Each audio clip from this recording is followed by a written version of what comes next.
Are you new to investing but don't know where to start? Are you looking for a diversified and relatively safe group of stocks to invest in your portfolio? This video is part 2 of the series and is meant for beginners looking for a place to invest their first $5,000. 4 of these ETFs were recommended in a previous video, so there will be some overlap. I added a new one because I was looking to give this portfolio a bigger bump and higher income. I'll be releasing a final video a little later on where to invest your first $10,000.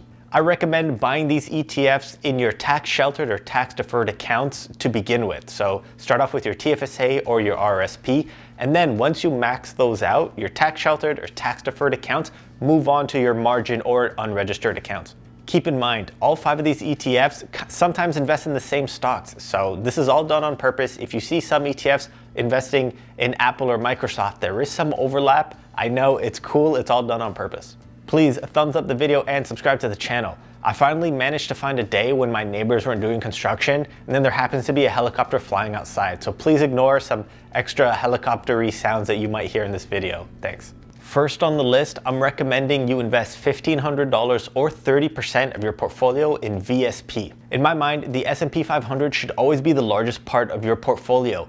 Everyone refers to this as the market, and if your portfolio can't beat the S&P 500, then you're just wasting your time. You should just invest in this ETF. This ETF tracks the S&P 500, the largest 500 companies in the US. You're not actually investing in this one for the dividend, although they do have a small yield. You're investing in VSP for the capital appreciation. Any cash you get on the side is a little bonus. Keep in mind, you will be making around 1.4% per year, and they pay out quarterly. Your payout will be around 0.35% per quarter. The management fee is also relatively low. The management expense ratio is around 0.09%. If we take a look at their top 10 holdings, which make around 25% of the entire fund, you notice a few familiar names in there. This ETF is hedged to the Canadian dollar, so you won't experience any fluctuations when there's an increase or decrease in the US to Canadian exchange. If you are interested in exposing yourself to the currency fluctuations, you can invest in VFV. It's basically the exact same ETF, but without the currency hedge. So if the US dollar goes up, your investments will go up and vice versa. I'm actually not sure which one outperforms the other, which one is better. If we take a look at their past performance, they actually flip-flop between performance. One does better one year, the other does better over time. You can't really go wrong with choosing either one of these ETFs. Next on the list, I'm recommending you invest $750 or 15% in VEQT. To be honest, you could actually invest your entire $5,000 in VEQT and hold it for 15 years and call it a day, but this would be a very short and boring video. This is Vanguard's all equity portfolio. It's all stocks, all equities, no fixed income. It's pretty much investing in the entire world. This ETF pays a small dividend around 1.48%, and it's paid annually, just once a year. But you're investing in this for the capital appreciation, not the dividends. I mentioned you're investing in the whole world, so let's take a look at where you're actually investing in. Let's take a look at the breakdown between the countries. 71% in North America, with the remaining between China, Japan, the UK. I mean, this is as diversified as they get, over 12,300 holdings. That means this ETF has you indirectly investing in 12,300 stocks all over the world. If we take a look at their holdings, this is what I mentioned earlier, there are some overlaps. Apple, being one of the largest companies in the world, obviously will be a big part of VEQT. It will be a big part of this ETF. Third on the list, I'm recommending you invest 20% or $1,000 in XIU. Obviously, I have a little bias. These are all companies in Canada. This ETF invests in the top 60 largest Canadian companies, so you'll get heavy exposure to banks, utilities, and real estate. They pay dividends quarterly, and the annual yield is 2.49%. If you take a look at the top 10 holdings, these are all solid companies. RBC, TD, and Bridge, all stocks I've recommended in previous videos to buy or invest in on their own. One thing to be worried about is Shopify being at the #1 spot.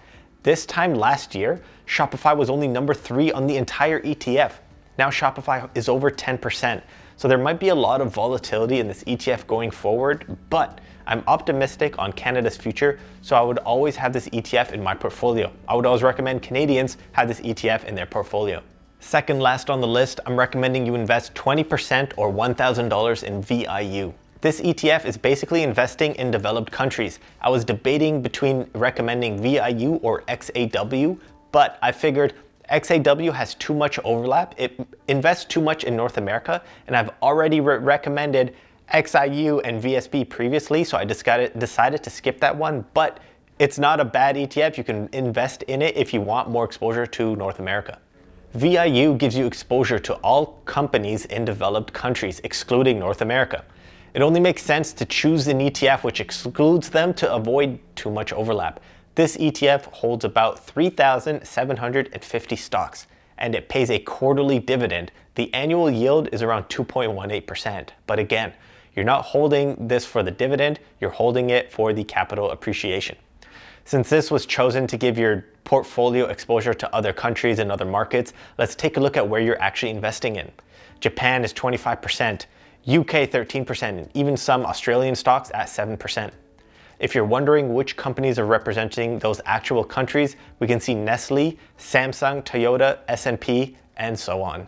Even though North America and the S&P 500 has been the best performer in the past 20, maybe even 30 years, it doesn't mean it will always be that way. If you're holding this portfolio, these $5,000 for the long term, these other countries might actually come up, they might come back, they might perform better, they might outperform North America and the S&P 500, which is why you should always have some exposure to other ETFs, which is why I'm recommending this one.